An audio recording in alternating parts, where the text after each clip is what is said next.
Seja bem-vindo a mais um episódio do Epifanias Podcast, o lugar onde, no tempo de um cafezinho, a gente corre atrás de poderosas epifanias. Como sempre, conto com o Júlio César. Fala, Júlio. Oi, Matheus. Oi, gente. Prazer imenso estar aqui novamente com vocês e, como sempre, com um convidado para lá de especial, né? Bora enriquecer a vida, a mente e o coração com o episódio de hoje. É isso aí, mais do que especial mesmo, Júlio, conhecido não só queridíssimo, de longa data, e eu confesso que eu trapacei até para a gente estender esse papo, porque é no tempo de um cafezinho, né? Aí eu já trouxe a xícara e a garrafa térmica aqui para poder render o máximo possível, porque tem muito conteúdo, então muito obrigado por ter topado participar, seja muito bem-vindo, Felipe Ratti. Gente, primeiramente gostaria de agradecer pelo convite. Estou muito feliz aqui por estar com vocês, tomando esse cafezinho. Já tomei acho que umas 2 xícaras por aqui. Bom demais esse friozinho, então bora falar de coisa boa. Muito bom. Olha, eu acho que a gente vai falar sobre várias coisas hoje, né? Ambidestria, design, encosta em tecnologia, produto. E são assuntos que eu acho que eles, mais do que nunca, tão complexos, porque está no meio de uma cadeia que está sendo influenciado por um mercado que está mudando, assim, num frenesi imenso. Então, o que eu queria era começar o nosso papo com os pés no chão, o máximo possível. E entender, Felipe, como que o design ele surgiu na sua vida e como que foi essa jornada até chegar na posição que você ocupa hoje. Aí a gente, inclusive, já consegue entender um pouquinho da tua perspectiva sobre esses assuntos todos. Perfeito, vamos lá. Acho que o design ele surgiu desde cedo. É que necessariamente eu não sabia que se chamava design. Então, eu sou Felipe Ratti, acho que em casa o pessoal me chama de Felipe e no trabalho de Ratti, né? E eu sempre fui uma criança muito curiosa. E é engraçado que eu gostava sempre de entender como as coisas funcionavam. Então, eu brincava com o carrinho, mas esse mesmo carrinho eu também desmontava. Então, desde cedo eu fui muito curioso. Eu lembro de ter até Lego em casa, mas assim, o Lego era sempre um brinquedo muito caro. Então, meus pais não tinham a condição ali de comprar aquele Lego que você constrói um barco em específico, uma nave em específica. E eu tinha, na verdade, um balde que eu havia ganho num aniversário. E a partir desse balde eram peças sortidas e a partir dali eu deixava a imaginação tomar conta, ia construindo casa, barco. E é engraçado que eu sempre gostei muito dessa questão ali criativa. Eu tinha 2 exemplos, sempre tive 2 exemplos maravilhosos em casa. Minha mãe, Dona Márcia, professora, sempre falando ali de estar organizado, de se aprofundar nos estudos. Meu pai, Antônio Carlos, gerente de vendas também, batalhando ali no dia a dia. E foi interessante que foi crescendo nesse ambiente que chegou um momento na minha vida onde eu estava ali no ensino médio e eu precisava correr atrás de um conhecimento adicional. Então, busquei ali um curso de processamento de dados. Então, tinha um viés muito técnico e minha mãe sempre me cobrava, né? Faz um curso técnico para você ter bagagem, etc. E eu lembro que tinha uma questão ali de Access, Visual Basics, coisas que eu não gostava tanto, mas tinha uma parte ali da disciplina que era a parte de multimídia. Mas ali eu comecei a mexer com front page, Dreamweaver, HTML, e eu falei assim, poxa vida, né? Que interessante entender um pouco mais o problema, construir um site para uma finalidade, tentar encaixar os bloquinhos e esses bloquinhos fazerem um certo sentido para que as pessoas possam interagir. Então ali eu comecei a me identificar muito com essa área. E aí depois acho que isso me ajudou ao longo do meu caminho ali na parte acadêmica, a fazer ali o bacharelado em design digital, depois fiz pós-graduação em design de produto e estratégia, depois fui fazendo pequenos cursos, né, agregando ao longo da linha do tempo. E eu sempre gostei também do mundo acadêmico, então dei aula durante 6 anos. E é engraçado que a aula nos cobra estar sempre atualizados, assim como o próprio mercado também. Mas a gente não está preparado para toda e qualquer pergunta. Então eu lembro que isso era incrível, eu já parei faz um tempinho já, mas era incrível eu lidar com diferentes pessoas, com diferentes dúvidas, então me fez crescer muito também, não só como profissional, mas como ser humano. E no ambiente, acho que profissional, teve uma crescente também que me acompanhou bastante, então passei por diferentes ali áreas e indústrias, e hoje acabo sendo ali um head de design, um líder ali de experiência, conciliando, né, gestão de pessoas, gestão de expectativas e também a gestão de agentes, que acho que é um dos pontos que a gente vem trabalhando com todas essas revoluções tecnológicas. Então, design faz parte de mim, sou também um contribuinte individual, apaixonado pelo que eu faço e por querer entender mais as pessoas, entendo que eu consigo espelhar isso no meu dia a dia de trabalho. Sigo apaixonado pela disciplina. Sensacional, Felipe. É uma coisa curiosa aí, particularmente falando. No meio de tudo isso, além dessa paixão, quais são as outras paixões? Quais são os seus hobbies, Felipe? O que você faz para retroalimentar, né, a potência criativa, lidando com responsabilidades tão intensas assim, né, no dia a dia, no cotidiano?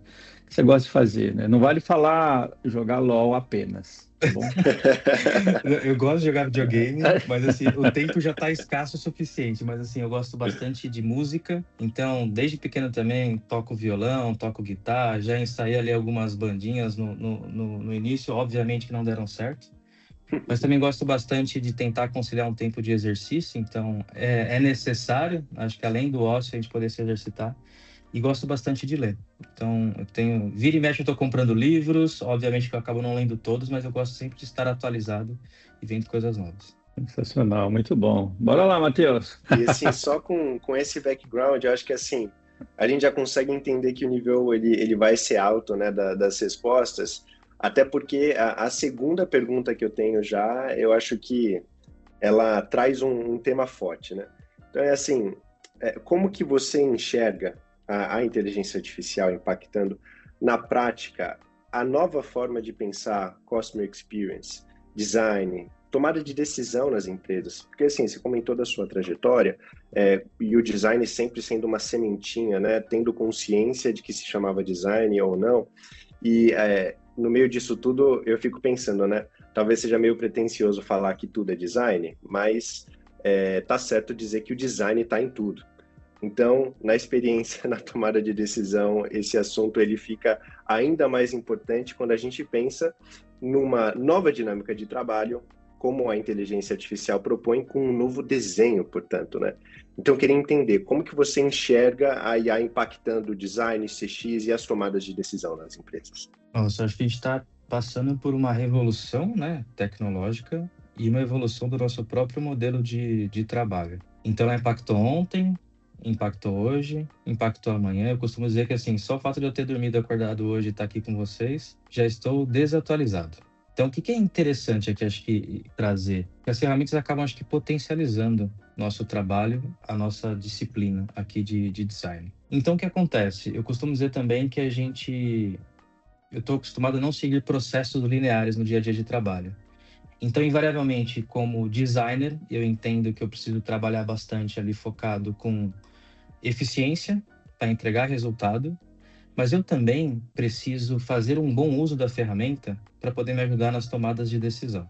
Então, imagina que hoje a ferramenta, as LLMs, toda a parte de IA, potencializa o entendimento do problema, potencializa a visão cliente, potencializa ali o foco no dia a dia, e potencializa também o próprio processo de criação, seja de protótipos, bem como também a parte de validação. Então, nessa parte de eficiência e execução, eu entendo que ela vem ajudando muito no dia a dia de trabalho. Obviamente que a gente aprende e erra a todo instante, então acho que cada um está fazendo o seu próprio software, seu próprio agente, e basicamente acho que a finalidade, na maioria das vezes, é a mesma, mas cada um está construindo o seu e a gente vai conectando essas pontas. E isso vai puxando cada vez mais o nosso senso crítico ali no dia a dia. Porque a máquina ela não substitui a tomada de decisão, a própria responsabilidade. Eu trabalho no mercado financeiro, já passei por indústrias, por exemplo, de tecnologia, de telecomunicações, agências de publicidade, e trabalhar no mercado financeiro é um grande desafio. Então, como é que eu trago a ferramenta, que é muito mais o como, ali no dia a dia de trabalho, faço o bom uso delas para me ajudar nessa parte de eficiência, e eu consigo trazer não só mais inteligência para o meu dia a dia, como eu acelero melhor também aquilo que a gente precisa construir para o nosso cliente, e como a gente fica cada vez mais focado no usuário. A gente tem agora muitos dados, muitas informações disponíveis, como que a gente acaba conectando para tomar melhores decisões. Então, compartilhando de forma muito sincera aqui a minha opinião, eu acho que isso potencializa a nossa disciplina, potencializa meu papel ali na parte de gestão, de iniciativas, e também potencializa cada vez mais tomadas de decisão no dia a dia ali da empresa. Muito bom. Júlio, como a gente se conhece há anos já, você fez uma cara de quem tem pergunta, hein? Fazendo algumas anotações aqui, Felipe. Olhando para esse universo do design, existe uma sombra, né, que chegou com as IAs, que é a transferência da capacidade criativa da mente e do coração humano, para os LLMs. Então, como é que você sente isso como um profissional à frente de um time nada pequeno, num mercado nada simples, com demandas de velocidade de entrega, ao mesmo tempo com a régua da experimentação um pouco cada vez mais baixa, né? Menos tempo para experimentar. Como é que você vê isso? Assim, eu pergunto porque a formação de novos designers passa pelo entendimento, pelo aprendizado, capacitação nesses novos recursos. E tem sido uma questão, né, no mundo acadêmico, né? Os próximos designers que chegarão no mercado, eles chegarão cada vez mais imbuídos de conteúdo que se alimenta da arte, da arquitetura, da expressão, da excelência humana pelo fazer a partir de si mesmo, né, mudando o meio em que vive, ou exímios operadores de cloud e outras essências aromáticas da tecnologia de inteligência artificial. Uma pergunta simples, tá bom? Simples, vou até me arrumar aqui na cadeira. Não, mas muito reflexiva também, porque assim, são ferramentas, certo? É o como que nos ajuda ali a projetar, pensar, se aprofundar. Mas eu entendo que essas ferramentas também, até olhando na prática no dia a dia de trabalho, elas não substituem alguns pontos, ainda não substituem alguns pontos principais ali no papel do design. Acho que o primeiro deles é a parte do senso crítico das coisas. Eu preciso ter senso crítico não só para utilizar essa ferramenta, mas para trazer dados, informações, conteúdos, todo um arcabouço ali de conhecimento para que ela entenda parte da minha necessidade e contexto. Eu preciso também ter senso crítico para eu poder fazer boas perguntas ali na questão de prompt. Preciso ter senso crítico para que essas perguntas não consumam também os diferentes tokens, porque isso pode aumentar cada vez mais o custo da própria ferramenta. Preciso ter senso crítico também para analisar a resposta que essas ferramentas estão me trazendo. E eu preciso ter senso crítico para conectar os pontos. Eu estou no mercado financeiro e não adianta só eu focar simplesmente na execução. A gente fala aqui bastante que a gente precisamos ser, como designers, agentes também de transformação.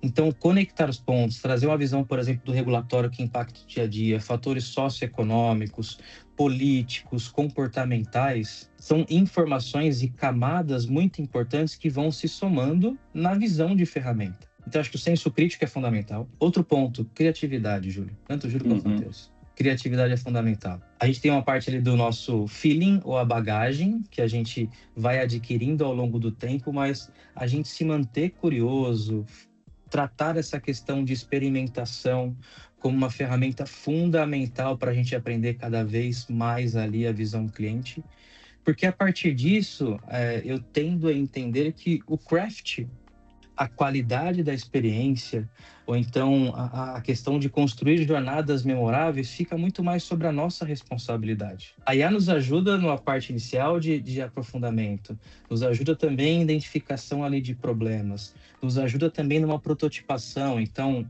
a velocidade, igual você comentou, Gil, tempos e movimentos, as coisas estão muito mais rápidas, as coisas mudam muito rápido. Então, a gente vai ter que cada vez mais acelerar e manter esse aprendizado contínuo, estimulando o nosso senso de criatividade e também senso crítico. E no final de tudo isso, é tomada de decisão e responsabilidade. A máquina não vai substituir a responsabilidade. Somos nós que temos esta responsabilidade sobre a tomada de decisão. Design é impacto para o cliente, é impacto para a empresa, então nada vai substituir isso. E aí o que é interessante, até para os designers, né, que estão iniciando agora na carreira, a gente tem sim um conjunto de metodologias, certo? Um conjunto ali de ferramentas. E isso é importante porque é como se fosse um balizador, é o nosso porto seguro. Independente se o processo ele vai ser não linear de acordo com o problema, é importante você ter a caixa de ferramentas, para que você vá selecionando de acordo com o problema a ser resolvido, qual que é o melhor método, o melhor processo, sabendo que em alguns momentos você vai ter que pular uma etapa, ou então mudar um ponto de vista, saber pivotar. Então a riqueza ela continua no dia a dia de trabalho, só que com a IA eu vou trazendo cada vez mais dados, e isso nos ajuda, acho que no ponto principal é que é focar no cliente, focar no usuário e a gente enriquecendo parte de todo esse processo. Muito bom. Perfeito, muito bom. Queria aproveitar aqui para fazer um gancho e perguntar um ponto para vocês dois até. Eu lembro que na faculdade ainda eu estava tendo uma matéria de inteligência de mercado e o professor na época ele falou uma coisa que eu nunca esqueci. Eu não lembro exatamente quais foram as palavras, mas era algo no sentido de repetir o quê até um papagaio faz. Você fala, ele repete. Mas entender a estrutura do por trás do o quê é o que faz a gente ter senso crítico para conseguir definir a qualidade daquilo, entender as entrelinhas, né? E aí, de tudo que você trouxe, Júlia, dessa nova dinâmica de mercado e como que os futuros designers podem se preparar, e com a sua resposta, Felipe, eu queria ver se esse laço aqui, ele contempla tudo que vocês trouxeram. Entender a estrutura, o por trás, a profundidade dos assuntos, dos fundamentos e fortalecer o senso crítico é o que constrói uma base forte para que a inteligência artificial e as tecnologias como ferramentas, de forma geral, acelerem os fluxos de trabalho com qualidade, né? Porque, por exemplo, fazer um protótipo de algum produto, enfim, seja lá o que for, com inteligência artificial, é óbvio que a gente sabe, dá para ser mais rápido do que sem IA. Mas sem método, sem qualidade de análise sobre as respostas, a chance de consumir mais recurso, tanto de tempo quanto em dinheiro, é gigantesca. Então, esse senso crítico, essa formação base estrutural do design, acaba ganhando ainda mais valor num universo onde isso se torna mais necessário. A gente poderia fechar um laço assim nesse sentido? Ou vocês acham que falta um ajustezinho nele? Convidado sempre primeiro, viu, Felipe? Olha só, muito bom. Não, acho que é um bom laço porque o mundo está mudando muito rápido. E a gente é cobrado no nosso dia a dia a se manter, né, atualizado e também entregar valor. E aí, se entregar valor, tem a visão ali de eficiência e execução no dia a dia de trabalho, que é o nosso business as usual, que a gente comenta. Mas também precisamos explorar, pensar coisas novas, que aí entra essa visão de ambidestria. Então, como que a gente faz uso das ferramentas para trazer mais eficiência? E tendo essa eficiência, eu consigo ter tempo de qualidade para se aprofundar em outras frentes. Que aí é o papel do design também, não é só executar a tela. É um papel estratégico. Eu comentei com vocês, né? Agente de transformação, impacto, visão de cultura. Então, acredito que simplificando o nosso dia a dia de trabalho, trazendo mais eficiência para o hoje, a gente consegue explorar coisas novas, melhorar a ótica, a visão cliente, tendo dados à nossa disposição. Então, de novo, acho que potencializa a disciplina e a gente precisa cada vez mais refinar o nosso senso crítico no dia a dia. Pois é, eu concordo totalmente com o Felipe e eu acrescentaria nessa reflexão aí um dado importante, que é algo que eu tenho mais do que notado, eu tenho sentido. Quando eu era estudante de design, uma das minhas frustrações, né, era não ter nascido com aquele talento que os gênios nasceram, né, de fazer um traço e transformar o mundo a partir do traço. E aí houve na história vários desses caras. E, de forma contemporânea, a gente tinha aqui no Brasil alguns nomes que tinham essa capacidade, né? Então, tanto no mundo do design gráfico quanto de produto e posteriormente o design digital. Pessoas que nasceram com um talento e somada às suas experiências e origem de vida, potencializaram isso, conscientes ou não, e geraram grandes transformações. E para eu poder ter condições de estar ao lado dessas pessoas no mercado, né, de competir, né, com elas, eu tive que fazer um outro percurso, né? Então, uma vez que não tinha nascido com aquele talento transformador, genial, eu tive que estudar e muito mais. Então, fui aprender as estruturas que me potencializavam recursos criativos. Uma delas, o Felipe me conhece bem, foi a própria semiótica, né? Como é que eu conseguiria atribuir sentido e significado para as coisas a partir de uma intencionalidade anterior. E isso me ajudou bastante, me manteve no mercado e me deu, inclusive, caminhos de prosperidade profissional. Mas, agora voltando, né, para falar do Felipe, entregando para o Matheus também como resposta, o que eu tenho notado, sentido, é que essas novas ferramentas, elas de um lado, né, elas instigam os designers e os profissionais de criação a se movimentarem, né, do lugar que estavam para lugares inclusive desconhecidos, o que é muito interessante, porque quando a cada dia que a gente acorda, a gente já está desatualizado, né, como disse o Felipe. Mas, por outro lado, democratiza a excelência criativa, porque são recursos que eles estão disponíveis para todas as pessoas, para além do talento e para além de 4, 5 anos de mestrado, doutorado, pesquisa profunda, né? Então, ela tipo, abre uma porta de democratização criativa, e claro que aí eu preciso entrar com a minha parte, né? Mas me parece, e aí eu queria que vocês me corrigissem se estiver enganado, que o ponto de partida nessa jornada de transformação do mundo, em benefício do próprio ser humano, o ponto de partida meio que ele está ficando um pouco mais equilibrado, porque assim como eu, com quase 35 anos de profissão, tenho facilidade de gerar encaminhamentos para algumas questões e um jovem recém-formado talvez não tivesse, se ele e eu estivermos suportados pela mesma ferramenta, a ferramenta meio que equaliza um pouco isso. Queria ouvir vocês sobre esse sentimento também. Tem um sentimento parecido, Júlio. E é engraçado que assim, hoje eu estou no Itaú, então trabalho na parte de empréstimos, então é muito regulado, né? Então a gente trabalha muito forte a tríade. Então tem o papel do design, tem produto / negócio e também tem tecnologia.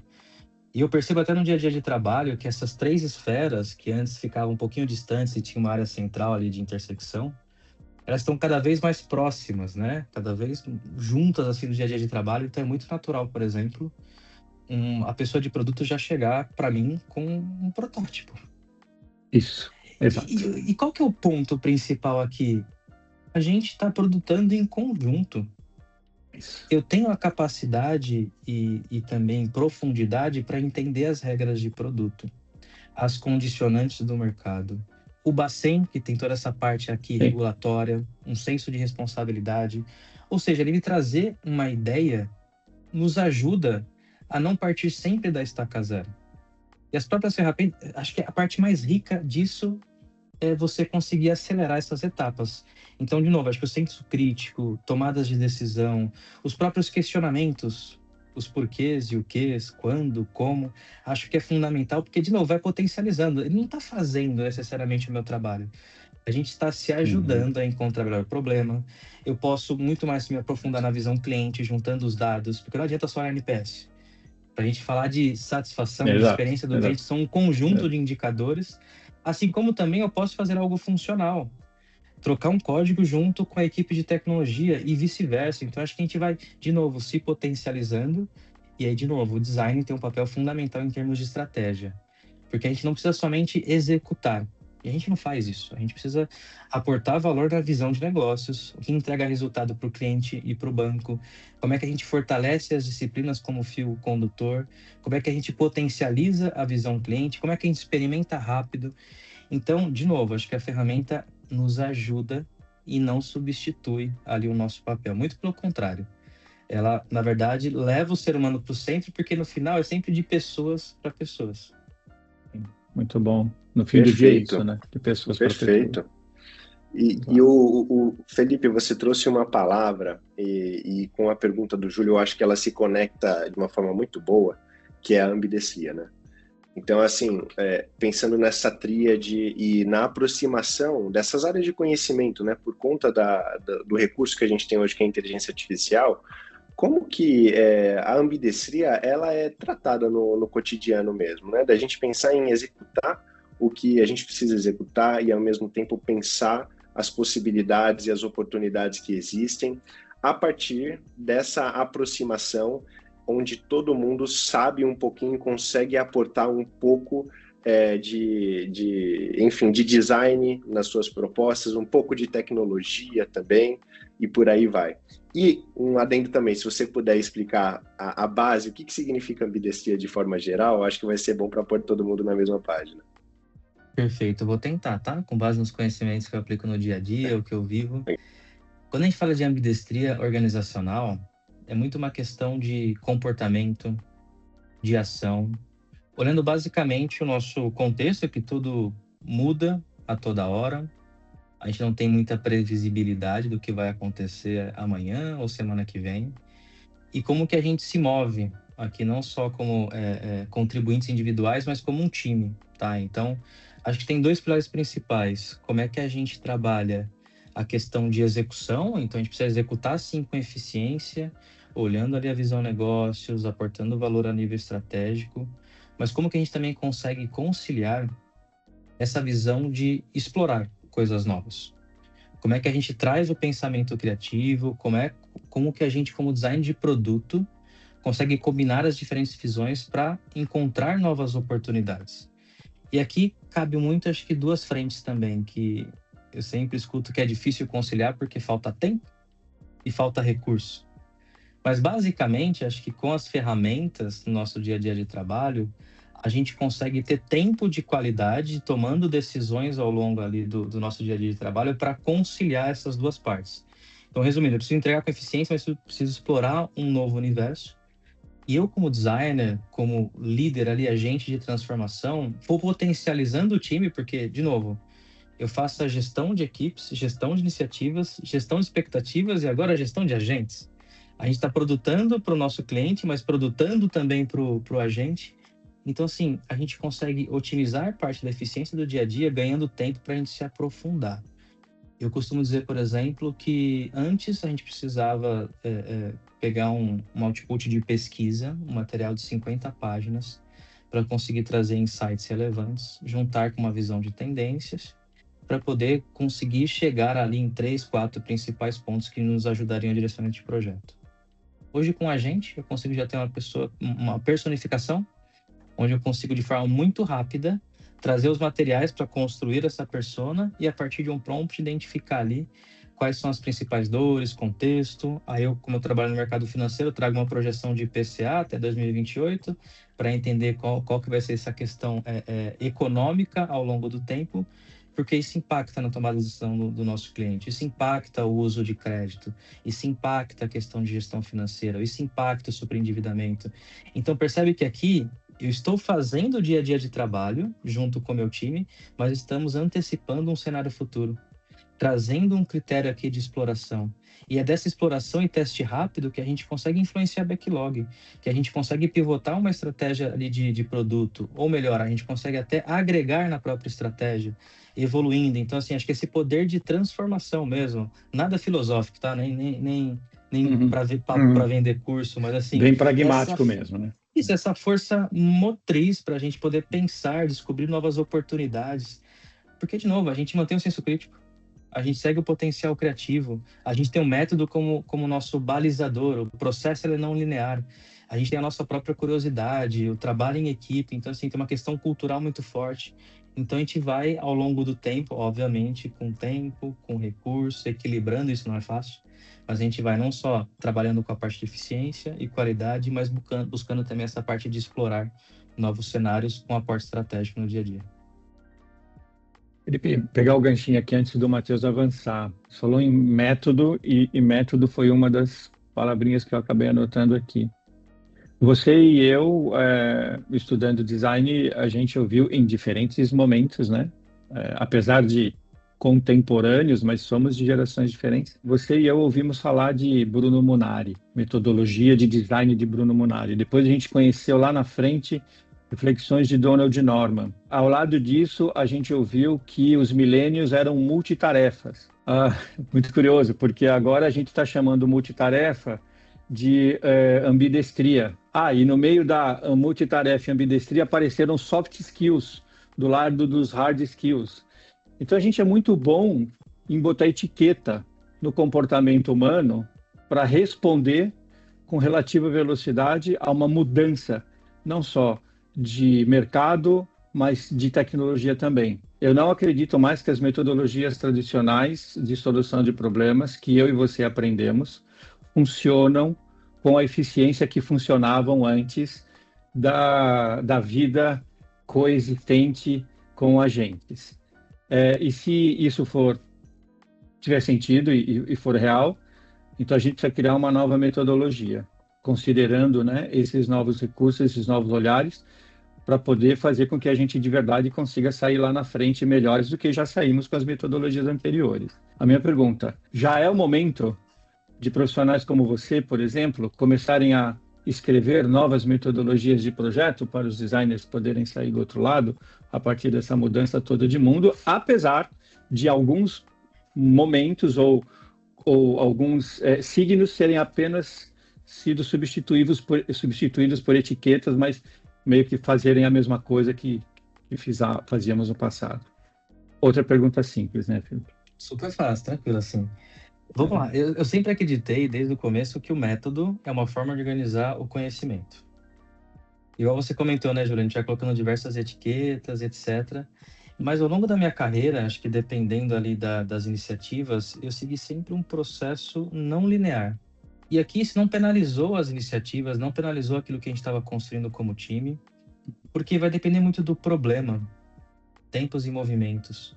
Então, obviamente que o método e também o processo, que são um conjunto de ações para a gente chegar no objetivo final, ele é como se fosse, não vou dizer que é um porto seguro, mas acho que a gente já até comentou sobre isso, sobre um balizador, sabe? É uma caixinha de ferramentas que nos ajuda a ir juntando um passo a passo, ou então podemos chegar num problema que necessita de maior profundidade, então já tem uma ferramenta existente. Mas eu entendo que a gente segue evoluindo o nosso modo de trabalho. E a gente vem acelerando diversas etapas. Eu já li alguns artigos, tá? Tem pessoas que acreditam que o processo de design, igual a gente conhece hoje, morreu. Enquanto tem um artigo recente da Nielsen Norman Group que fala que não morreu. Na verdade, ele está cada vez mais comprimido. Porque ele tem uma questão relevante que pode ajudar não só pessoas que estão ingressando na carreira agora, sobre como conduzir, por exemplo, um método de pesquisa, ou como se aprofundar num resultado, como mapear um contexto, como divergir para poder identificar problemas em comum. Mas também a gente precisa acelerar outras etapas, como, por exemplo, prototipagem rápida, validação rápida, coleta de dados para seguir evoluindo. Então, eu entendo que cada um já está criando o seu próprio processo ou método de trabalho. Júlio, você deve fazer uso de diversas LLMs. Então, para se aprofundar, para atuar na iniciativa, você tem o seu ways of working. Assim como o Matheus pode utilizar outras LLMs, só que existe uma base ali de conhecimento, repertório, podemos dizer também que é feeling, que nos ajuda a ir evoluindo passo a passo. Então, de novo, acho que é uma revolução tecnológica, mas uma evolução do nosso modo de trabalho. Eu entendo que a gente seguir o duplo diamante, por exemplo, para uma iniciativa talvez não seja relevante por conta de tempos e movimentos. Porque se o processo ele é duro, ele acaba engessando, trazendo burocracia, e muitas vezes o nosso dia a dia de trabalho ele precisa ser muito mais dinâmico. Então, a nossa capacidade está em fazer uso das boas ferramentas e entender o que eu consigo encurtar desse processo, mantendo a relevância e profundidade de acordo com o problema. Porque, de novo, no final, de pessoas para pessoas, eu preciso entender melhor o meu cliente.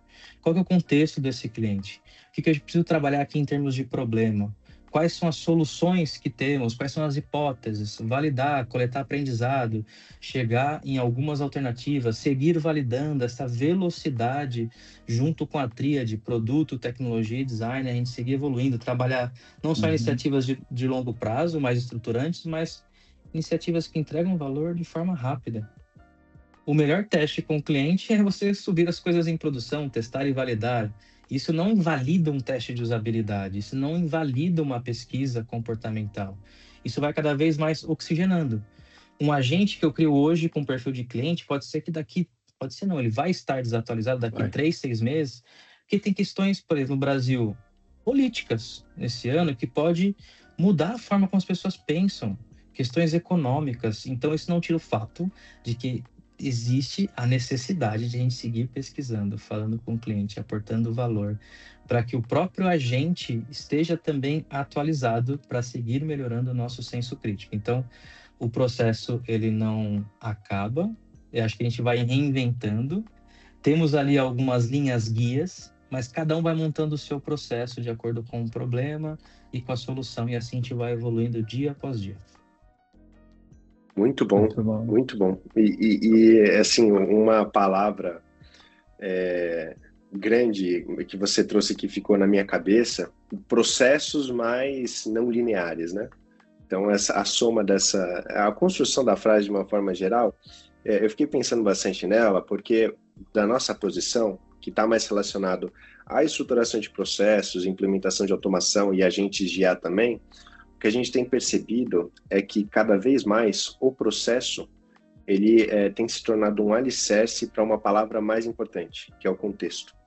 Porque em cima do contexto, os agentes de IA conseguem operar efetivamente, né? A gente, quando construiu uma automação antigamente, por exemplo, fazendo o desenho dela, era muito importante a gente ter esse processo perfeitamente mapeado e estabelecido como regras. Mas agora, com toda a potencialidade de abstração que uma inteligência artificial pode ter, o que a gente está vendo é que pode ser mais valioso no futuro o input e o output estarem bem definidos e o como a IA trabalha, do que a gente fechar num escopo limitado, né? Então, assim, na prática, o que eu quero dizer com tudo isso é que os processos não lineares que você trouxe, que inclusive foi uma potência, né, ao longo da sua trajetória, eu acho que pode se resumir numa ideia de que a IA, ela permite a adaptação em tempo real. Ainda que a ideia de IA, a inteligência artificial é de fato uma inteligência, de fato pensa, não vou entrar nesse mérito, porque daí a gente deixa para os cientistas, né? Mas eu queria entender, aprofundando um pouquinho mais, como que você imagina que a visão do processo dessa perspectiva de design pode ganhar força com os agentes de IA? Cada um tendo o seu próprio agente, o seu próprio estagiário, digamos assim, superdotado ali, apoiando nas atividades que são feitas, ou numa visão talvez mais ousada, do tipo, daqui 10 anos a gente vai ter agente de IA no organograma da empresa. Queria entender um pouquinho a sua visão sobre isso. Não sei se eu tenho uma resposta específica, mas assim, acho que a gente vem aprendendo como trabalhar com essas IAs. E no final, vocês concordam que a gente está fazendo uso da tecnologia para reduzir também riscos, né? Para buscar o impacto para o cliente, impacto para negócio no dia a dia. E aí o que acontece? Acredito que fazer uso dos agentes hoje já é um fato no trabalho. Tanto é que assim, eu faço a gestão, né, de pessoas, gestão de iniciativas, gestão de expectativas, gestão de agentes. Eu estou produtando não só ali para o cliente, mas produtando também para o agente, porque a agente vai ser muitas vezes uma interface, o meio pelo qual ele chega num produto, por exemplo. A própria evolução do Gemini ali do campo de busca ali do Google já mostra, né? Agora, toda a parte ali de perguntas e respostas, organização do conhecimento, é tudo uma coisa só, é a mesma inteligência. Então, a forma de interagir vai ser totalmente diferente. Se eu continuar projetando somente para uma mesma interface, talvez eu não alcance ali o objetivo, porque a gente vai ter interfaces cada vez mais pervasivas, o conteúdo e o acesso ao conhecimento vai ter cada vez mais plural no dia a dia ali do nosso cliente. E a gente precisa acompanhar em termos ali de construção de equipes e atuação em projetos. Então, sim, temos agentes, eles conversam entre si, agregam muito no nosso dia a dia de trabalho. Só que também, antes de eu ter esse agente, eu tive um processo onde eu tive que agregar um conjunto ali de guarda-reios, de regras, trazer uma visão ali de contexto muito importante, porque a gente trabalha numa instituição financeira, num produto que é altamente regulado, coisas que o próprio agente não teria conhecimento por si só. Então, tendo isso de forma estruturada, a gente consegue também trazer boas referências, por exemplo, sobre como construir ou prototipar interfaces. Quais são as heurísticas em cima disso? Podemos trazer toda a parte ali de gestalt semiótica, que o Júlio até comentou. Então, é como se fosse ali guarda-reios, referências para potencializar a nossa disciplina, porque tendo esse embasamento dos agentes, fica muito... a qualidade de resposta ela melhora, me ajuda no senso crítico e vai ser muito natural. Eu acho que já existem, por exemplo, equipes no mundo inteiro que trabalham com squads que são 100% constituídas de agentes. Então, sempre o papel ali do PM, o papel do designer, e você vai analisando o próprio output, etc. Então, acho que assim, a gente está evoluindo o modelo de trabalho, não tem um modelo ali correto, a gente está aprendendo, a gente vai errar pra caramba. Mas é importante ter esses guarda-reios de qualidade, regulatório, diretrizes. Isso não impede cada um de montar o seu. Mas, tendo um mesmo guia, um mesmo arcabouço, nos ajuda a chegar num caminho comum, sabe? Porque senão, qualidade... O termo qualidade ele é quase gasoso, né? Como é que você define a qualidade numa experiência? O que para mim é qualidade pode ser diferente para vocês. Mas se a gente faz uso de uns agentes com uns guias, parâmetros ali... bem estabelecidos, a gente chega num caminho comum sem tirar o senso criativo ali de cada uma dessas pessoas que estão no dia a dia de trabalho. Felipe, você acredita que a gente pode substituir o que até ontem a gente chamava de persona para o que hoje a gente está chamando aqui de personificação de agente? Outra pergunta fácil, né? A gente só coloca o Felipe em fogueira, né, Júlio? É que assim, com base nos estudos que nós temos, é possível fazer um agente, um arquétipo, por exemplo, de um perfil de cliente. Isso é simples. Mas a gente não consegue substituir aqui o contexto, as mudanças de comportamento ao longo do tempo. Então, o agente que você cria hoje, pode ser que daqui 3 meses fique defasado. Então, a gente precisa ir para campo. A gente precisa estudar as tendências. As questões antropológicas, os estudos etnográficos, eles vêm para oxigenar esse próprio agente. Porque se você não fizer isso, você está utilizando uma ferramenta muito boa, só com um agente obsoleto por detrás. A gente faz isso com a persona também, não faz? Porque, assim, eu vou explicar o porquê das minhas indagações. Cara, a gente levou muito tempo para produzir um conjunto de ferramentas que eram o nosso lugar de segurança. Mapa de empatia, blueprint, aprofundamento nas pesquisas sobre personas. Cara, tem tese de doutorado na universidade sobre psicologia do consumidor, para definir persona. E a gente tinha que renovar a persona por conta dessas mudanças, assim como tem que renovar o agente. Eu não acho que é ruim isso, e nem é um posicionamento de oposição. É mais de, tá bom, agora é assim, então agora vamos fazer assim. Porque quando você me agrada muito te ouvir, né? Então, você é um profissional de ponta numa instituição extremamente regulada, né, pelo Banco Central, conhecido popularmente como o Bacen, falando nos dias de hoje em Gestalt, né, em estruturas metodológicas que, a meu ver, ainda nos faz sentir seguros a partir daquilo que nós criamos e estudamos, sem a existência da vida com agentes. Então, é muito simplório, me parece, a gente fala assim, ó, tudo aquilo lá, ó, esquece, tira, acabou, não serve mais, agora é isso aqui. Mas se a gente faz isso, a gente fica em queda livre, sem onde se apoiar. Lembro muito bem que um dos profissionais de prevenção de fraudes que a gente se relaciona e conhece no setor financeiro, ele dizia assim, ó, quando você quer, fala dele no passado, quando você quer melhorar a experiência do usuário, você baixa a régua de proteção. Quando você quer aumentar a segurança sistêmica, você diminui a experiência do usuário. Você vai fazer ele dar mais cliques, você vai um monte de coisa. E aquilo valia perfeitamente, era facilmente compreensível. Então, cara, eu quero um produto mais seguro do ponto de vista de prevenção à fraude, eu vou criar uma série de instâncias que vão se relacionar e correlacionar com ferramentas de segurança, mas o meu usuário pode ser que ele desista no 5º clique. Por outro lado, não, eu quero fluidez aqui para o meu usuário, então o meu apetite de risco ele vai aumentar um pouquinho, porque eu vou destravar algumas coisas. Isso funcionava muito lá. Num mundo meio naquela lógica, se isso, então aquilo. Mas me parece que hoje não é mais assim, ou a gente está caminhando para uma coisa que não é mais assim. Ou seja, eu preciso hoje manter o máximo de segurança possível, com o máximo de boa e inesquecível experiência para o meu usuário possível. E no meio disso, a gente tem todo esse conjunto de novas ferramentas que estão permitindo que isso comece, né, ainda que lentamente, a acontecer.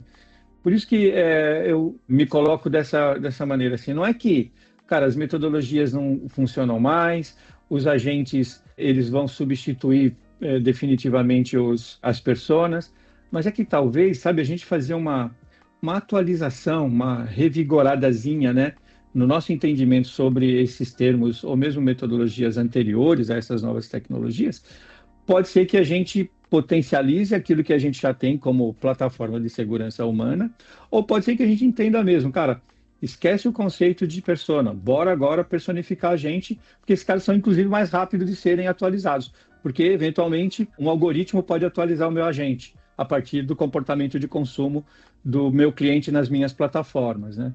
Olha que viajada que eu dei aqui agora, enfim. Você concorda, Júlio, que isso está potencializando o nosso trabalho? Os agentes Sim, sim, personificados sim, podem nos ajudar no aprofundamento do problema, como também a sim. gente pode dar um Ctrl+C, Ctrl+V de uma interface e falar assim, me fala o que você Perfeito. acha, ou então fazer um teste de É isso. usabilidade. Mas por detrás eu tenho a heurística, por detrás eu tenho a questão de como realizar um teste de Uhum, usabilidade, eu tenho o job to be done, por uhum. exemplo, eu tenho as métricas de experiência que vão nos ajudar a definir um score, entender com profundidade ali um problema, ou saber se eu estou sendo resolutivo o suficiente. Mas eu tenho boas referências que a gente está atrelado ao processo. Mas o meio pelo Uhum. qual a gente está fazendo as coisas no dia a dia, é esse que eu falo, o processo está sendo comprimido. Mas eu sigo com essas boas referências por detrás, porque são nossos guarda-rails. Não tem como, Sim, porque senão a gente vai sim. começar devaneio atrás de devaneio e a gente vai realmente para um Não, cons- precipício que você não sabe realmente se você confia ou não na resposta que está sendo dada. Exato. Já pensou o que o Nielsen diria sobre isso tudo, né, Felipe? É. Exato. Assim, não é que tudo bem, funcionou no passado, talvez não funcione no futuro, mas são boas referências para a gente seguir como um balizador, sabe? E a gente vai mudando o nosso modo de trabalho. A gente muitas vezes não precisa fazer 50 testes de usabilidade ou trabalhar em uma ou duas soluções. Agora eu posso fazer 60 soluções num curto espaço de Uhum. tempo, Uhum. colocar isso em produção e a partir dos dados entender, por exemplo, se um componente na tela faz sentido para o meu cliente. Aí, Entender, por isso exemplo, aí. se uma jornada resolve realmente um problema e a consequência de resolver um problema. Entregar um melhor serviço, como consequência, vamos melhorar aí a receita, os indicadores de negócio. Eu não estou invertendo. Na verdade, estou focado no cliente, resolvendo o problema, tendo tempo para se aprofundar, fazendo uso das boas ferramentas. Maravilha. Muito Perfeito, bom. perfeito. E assim, eu acho que o que a gente não pode esquecer enquanto humanidade mesmo, né? É que a inteligência artificial ela deve servir a nós mesmos, né? E eu digo isso porque a própria Gestalt, ela não veio do design, né? As leis e a Gestalt vem da psicologia, que é o estudo, eu acho que mais íntimo do que a gente pode entender do humano enquanto ser, consciente, etc. Então, no final, ainda que a gente passe por uma intersecção no que não é humano, que seria esse trabalho por IA, a entrega é para um humano. Então, ouvindo vocês dois, eu acho que a síntese é essa, né? É assim, não tem como a gente se desapegar do que há de mais humano no meio dessas metodologias para atender uma inteligência que ela é artificial, porque no fundo isso não vai entregar com qualidade o que a gente deseja, né? Não sei se eu dei uma viajada, mas o que eu entendi foi mais ou menos isso. E até aproveitando que a gente está chegando aqui no fim do tempo que a gente alugou do Felipe Ratti, Júlio, eu queria saber, Felipe, se tivesse uma reflexão final para falar sobre esse encontro que a gente teve, falando sobre produto, design, ambidestria, IA, qual que seria essa reflexão? Outra pergunta fácil aí, né? Posso acrescentar Hum, uhum. um temperinho?